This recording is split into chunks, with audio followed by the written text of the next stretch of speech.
Hey, behind these doors lie one of the greatest car collections you've ever seen. There's some awesome stuff in here. A 55 Cadillac two-door with some subtle body mods. It's beautiful.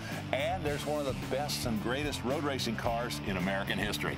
A Mercedes Roadster that replaced the Mercedes Gullwing. And Sam, something close to my heart, a Jaguar XKE Roadster. Yep, absolutely. And a little Porsche Speedster coming out of the ground. Looks like they're calls. Well, we got that and a lot more here on Griot's Garage Treasures.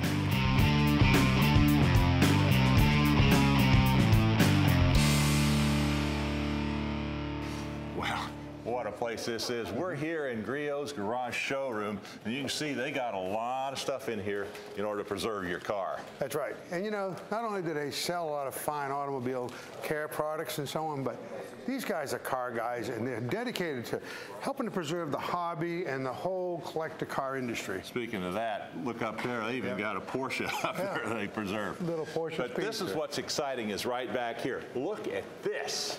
Well, Sam, what do you think, buddy? Look at this. We got Look some at this. Nice stuff here. Lamborghini Islero. I got to go look at this car. I see the DNA runs quick in your veins, doesn't it? Well, anyway, folks, over here, this is something that I really love. This is probably represents one of the greatest road racing series in American history. This was the Can-Am series. Ran back in the late 60s, early 70s, and Bruce McLaren and Denny Holm, they were the masters of the Can-Am series. They won it many, many times. This car was Bruce McLaren's car. This is one that he ran in 1967. This was about 4 inches shorter than the one that Denny Holm drove. But this car won twice, finished second twice, and Bruce won the championship with this particular car. The radiator was up front, but as the air flowed through, it not only helped cool, but also helped keep the front end down as well. And of course, it had air ducts back here for cooling as well. Single seat, although there was another place in here for a seat, that was part of the rules. Had a small block Chevy in the back. The car was built in England, but believe it or not, the engine was American iron right there. This was a small block Chevy they used back in 1967. The fit and finish of this car is so exquisite. It's a handmade Italian car. There's nothing like an Italian car. This was made in 1968. They only made them 2 years. And yeah, it's got a V12. It's got tons of horsepower. It's a 5-speed gearbox. This basically replaced the 4000 GT. They made the track a little wider, wider tires, better handling, roomy interior. You know, Italian leather is awesome. This car was recently restored. They did a beautiful job. And there's so many subtle touches on this car. I mean, the rear glass comes out and curves at the back. That's just a little subtle thing that just makes it perfect. And you look back here, and of course you got your Lamborghini Islero logo. You got some beautiful bumpers, beautiful exhaust tips. And by the way, the name Islero was named after a bull that killed a famous matador. I can't even pronounce his name. And of course, they ran this in concurrent with other Lamborghini models they built. So they were building several cars, but there was only about 150 of these built. Then they went to the S model and built about another 100. Just a gorgeous example. I'd love to take a look under the hood. All right, now we got the back of the car off so you can really see the business area here. See, it's a rear engine car, small block Chevy on this thing. What makes it a little unique, and this is what they used back at those days, back in the late 60s, this was a Lucas timed fuel injection system. You can see they used the short ram horns on here, and here's your timed injection system here. It's all controlled with a cam down here. Believe it or not, they used a Hunt magneto on this thing. Now, these engines, even though the cars were built in England, these engines were built up in Livonia, Michigan. A guy by the name of Gary Knutson, which was with McLaren Engines at the time, built all these engines, and they were powerful. Uses a Hewland 5-speed transmission back here, and as you can see, it's got the ducting here for the brakes. This was a serious road race car. This particular car, after 1967, was sold to Roger Penske. Mark Donohue then drove the car in the United States Road Racing Series, and he won the championship in that. A real piece of Can-Am history and one of the greatest racing cars in the series. Filtro benzina, that's Italian for fuel filter. Look at the size of this fuel filter. You need a lot of filtration. Look at these beautiful braided feed lines, and you got 3 double barrel side draft Webers on both sides. You got 2 cams here, 2 cams there, remember V12. And look at the way, the Italians were real big about wrinkle finish. This has all been duplicated. And of course, it's like a twin 6. You got 3 carburetors feeding this side, 3 carburetors feeding that side. And of course, a Weber is like 2 single barrel carburetors using a common flow pole. So when you have 1 carburetor, it's like having 2. Got twin ignition distributors, twin coil. These are all Magnet Morelli. And you know, it's just an incredible piece when you look at all this stuff. And everything, again, even the original padding has been restored in here.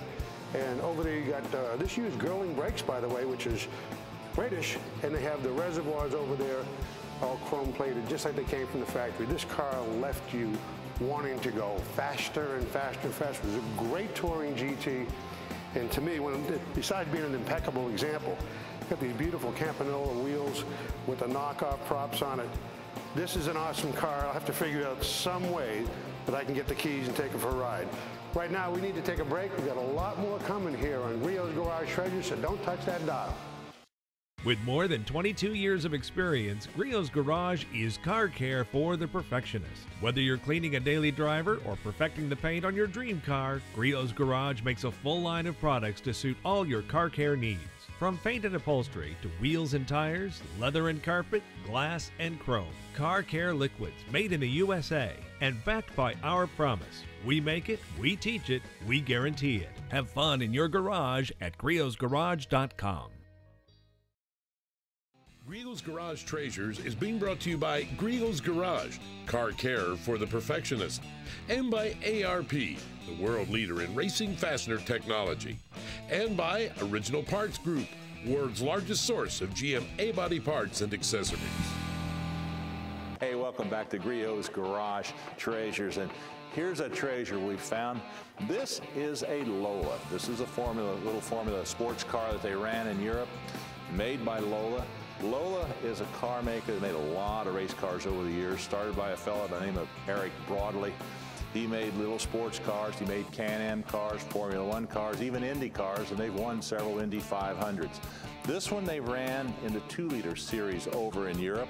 This was originally sold by LOLA to a fellow by the name of Joe Bonnier, who was their agent over there. Now, if that name sounds familiar, it should, because he was a very famous Formula One driver. Anyway, he sold it to the Osella racing team, and they raced it in Europe in the 2-liter series for several years. It had an Abarth engine in it. Later on, the car lost track of it. It ended up over here in the United States. Interesting thing about this car, it's got a serial number of HU007, so that's kind of a cool thing, 007.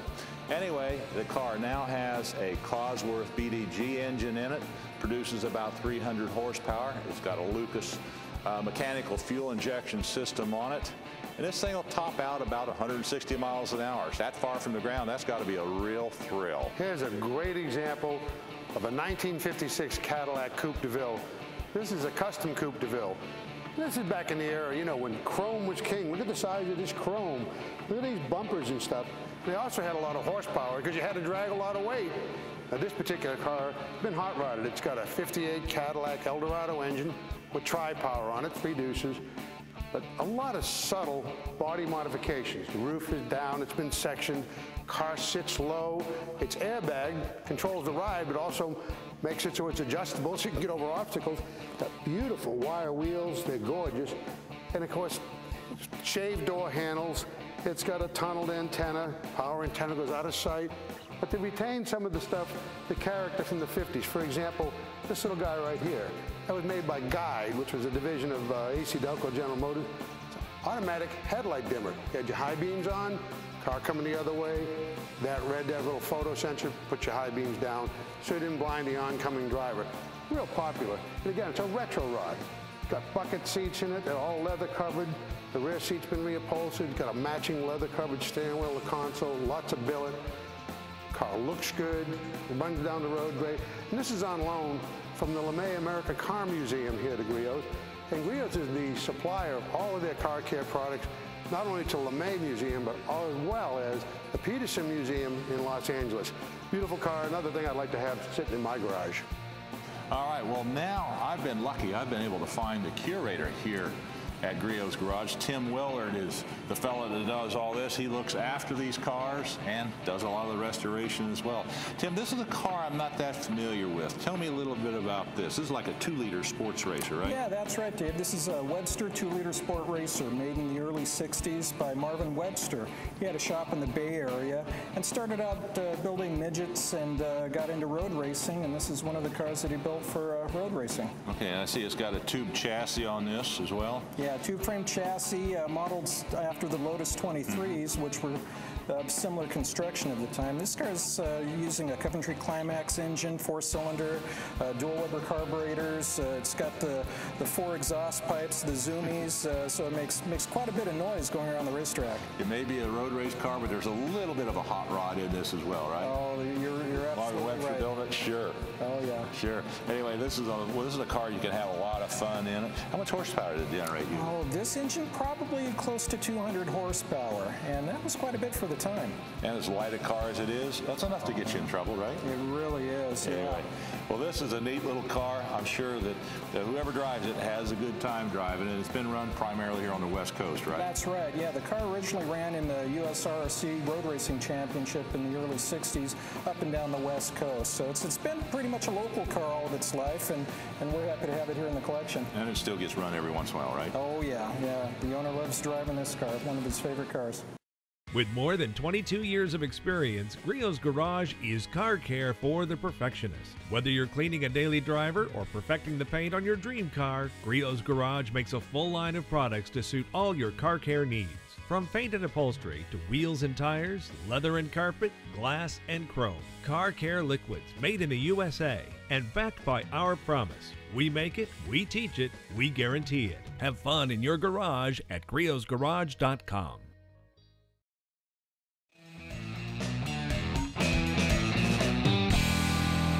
Hey, welcome back to GRIOT'S Garage Treasures. Well, you're not going to believe it. I've lost Sam. Now, I know he found an old Woody somewhere, and of course, that'll take him back in the time. The problem is, he can remember that time. A car that was popular for years with the people that bought them new, and then, of course, with customizers and hot rodders, 44. Now, this is a 44 Deluxe. You can tell the Deluxe because the grille is horizontal, has this little section here. The standard was a lot like the 39 where the grille had vertical bars. So you're looking at a Deluxe. But what makes this special is this black beauty is a Woody wagon. A gorgeous wood. And this has been restored, but it's the original wood. I'm not a wood expert. I know those are mahogany inserts. This is either oak or ash. What made these cars nice is you could fit 8 people in them. They really worked hard. And Ford had some, one-offs done by people outside the industry, but when they started doing them in-house, 1929, they became real popular. By 1947, they'd built something like 16 or 17,000 of these things. And of course, they had a 229 cubic inch flathead, which was 85 horsepower, but some of them were fitted with a 239 cubic inch flathead, which was 95 horsepower, kind of the Mercury version. And they made a limited number of units powered like that. But there's wood on the ceiling. You put 8 people in it, run down the road, haul your gear. These were very popular cars. I love race cars. It's got a pedigree, and believe me, this one has a pedigree. This is a Kremer Porsche 935 K1. Now, Porsche developed the 935s primarily for like IMSA GT racing, the racing over in Europe. This was a potent race car. Bob Wallach is the guy that drove this car most of the time, and he is a very, very accomplished and famous road racer here in this country and in Europe. But this car has a flat 6-cylinder, 3-liter engine, air-cooled, twin turbocharged, fuel injection. It's got a mechanical fuel injection that's hooked to the turbocharger. This had a little bit of a turbo lag. When you got into it, there's a little bit of lag on there. But when that turbo kicked in, it really kicked in, give you about 800 horsepower right there at your foot. So this could be a handful to drive, but it was a competitive car. The chassis number on this is 903, and the reason that's important is because this particular car accumulated more championship points than any other 935. Of all the 935s that were run, they were entered in 370 races, and they won 123 of them. So you can see that is quite a pedigree for the breed, if you want to call it that. But for this make of car, it was very, very successful. Ran here in 24 hours at Daytona, 12 hours at Sebring, one at Nürburgring, one in Europe. It won everywhere it went. This is a car, if you want to have in your collection, this is one you want to have. The more you look at this car, the more you can just fall in love with it. Look at this Mercedes Roadster. This particular body style was introduced in 1957 at the Geneva Auto Show, and of course that marked the end of the Gullwing Coupe as we knew it. Yeah. Now, what year is this one? This is a 61 Roadster. This car is freshly restored. It's an interesting color combination. They actually call this V-Scrow or white gray, and it has the green interior. Really stunning combination. Yeah, it's really pretty. And of course, these cars were made on basically the same chassis the Gullwing was, but since it's a convertible, you had to do things to make it more rigid. Yeah, a little bit more reinforcement. They're a little bit heavier than the Gullwings, but still a really awesome driving experience. It has larger front fenders. It's got larger Euro headlights. And of course, you made it more rigid because it was a convertible. You had to make, there was more weight with the bigger front fenders and stuff, so they took the 6-cylinder single overhead cam mechanically injected engine. They upped the compression to 9.5 to 1. What else did they do? I think they changed the camshaft. Changed the camshaft, did a little bit of tuning to the injection system on the car, and yeah, the thing just goes really well down the road. Oh yeah, one of my favorite cars. The detail work, you look at all the chrome, even around the defrost outlets, which are normally just buried. Beautiful plated trim, the rear view mirror, the way it's mounted, it's just a work of art. But I noticed that this thing had only a couple of options. It comes with a soft top, it was an optional hard top, and then optional wheels. Tell me about these wheels. They're really different. Yeah, the Rudge knockoff wheels. These are kind of unique for this car. The knockoff wheel allows you to do quick tire changes during a pit stop, something that was developed with the SLR racing cars. And this car has that option. It has the larger drum brakes, which were the final development of the drum brake of this time. Really efficient, really good stopping power. Just overall, a really good package for the car. We've been in this place for all this time. You notice we haven't heard from Dave. He just disappeared. I have no idea where Dave is.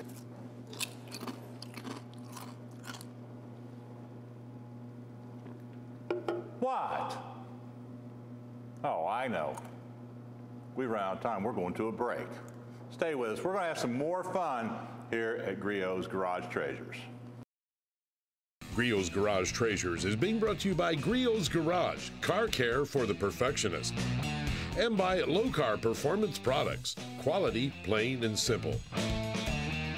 And by Steel Rubber Products, quality restoration rubber parts. You've seen a lot of Cobras put together, but this is a very rare car right here. It's a contemporary classics body. It's one of only 7 FAA bodies they made. And of course, that was a car that had a 289 in it. And this has got a 351 in it, bore 30 over. It's got 9.8 to 1 compression. There's 485 horsepower at the flywheel on the dyno. Beautiful car. Mediterranean blue, Wimbledon white, stripe in the front.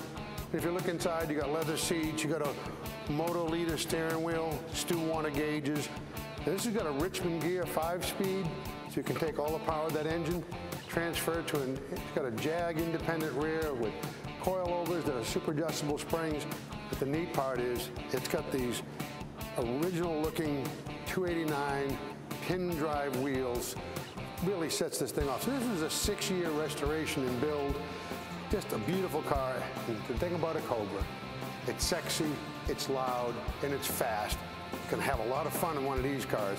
All right, hey, I'm back from my break. I got the potato chips oils off my fingers now, so now I can look at these cars and maybe even touch them just a little bit, right? Well, maybe a little bit. Just a little bit, okay. Just a little bit. This is a car right here, folks, is really near and dear to my heart because, Tim, you're not going to believe it, but years ago, I had a couple of Jags, and the last one I had was a 67. This is a 64. 64, yeah. But I did a complete restoration on the thing, and when I got done, it looked somewhat like this, but maybe not quite as perfect as this one. Yeah. This is what, got a 3.8 liter engine? Yeah, 3.8 liter six-cylinder engine. This car was actually a rust-free example prior to its restoration. A lot of the original bits on the car were refurbished rather than replaced, so it's a pretty complete and original car.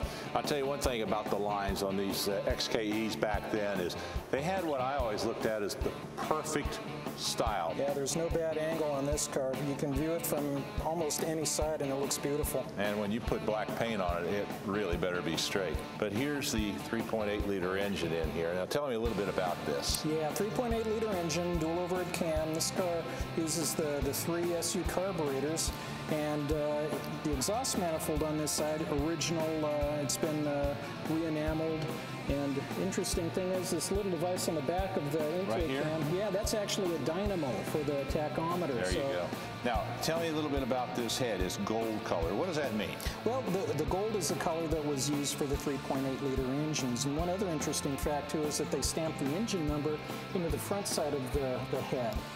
This car also comes with an engine block that has a high nickel content that makes it really, really strong and really durable. And this is a generator on here. This is still using a generator for power as opposed to an alternator at that time. Back in the period, that's what they used, and this car was restored to Concours quality, so every little piece is original as it came from the factory. Griot's Garage wants you to have fun in your garage. Now here's your car care tip of the week with Richard Griot. This week, to make sure you have fun in your garage, we're going to talk about getting your wheels totally spotless. And having the right wheel cleaners make a huge difference and make it fast, fun, and easy.